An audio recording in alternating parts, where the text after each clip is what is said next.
Master the if clauses in first conditional sentences. Hello everyone, and welcome back to our Grammar Fundamentals series. Today, we're going to explore the world of first conditional sentences, specifically focusing on how to use if clauses. This is a vital tool for expressing situations that are likely or possible, and understanding it will immensely improve your English language proficiency. So, let's dive right in.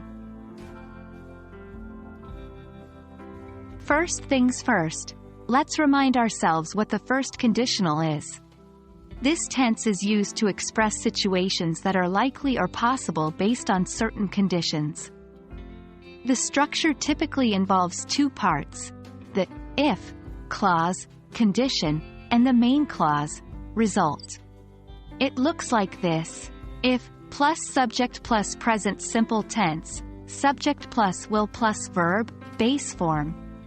An example would be, if it rains, I will stay at home. The if clause in a first conditional sentence represents the condition.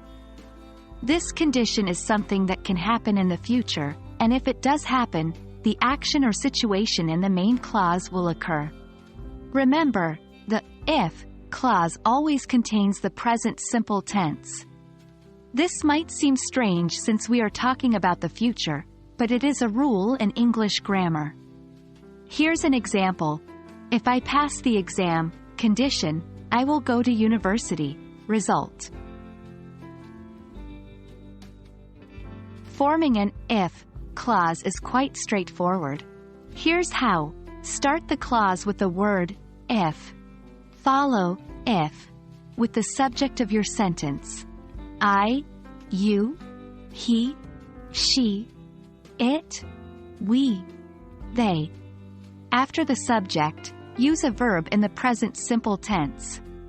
For example, if I see her, if you don't hurry, or if they invite us. These if clauses can be used with a variety of main clauses to form full first conditional sentences. One fantastic thing about if clauses is that they can go either at the beginning or at the end of the sentence. Both are correct, but the comma is used differently. If the if clause comes first, use a comma between the if clause and the main clause. If it rains, we will go to the cinema. If the if clause comes after the main clause, there's no need for a comma.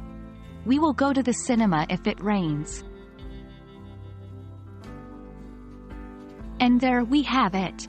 You've now learned how to use if clauses in first conditional sentences. Remember, if clauses are your key to expressing conditions that, if fulfilled, will result in the situation or action described in the main clause. They are a powerful tool in your English language toolbox. Practice using them in your everyday English conversations, and you'll see your proficiency increase in no time. Thank you for joining us today, and as always, keep practicing and happy learning.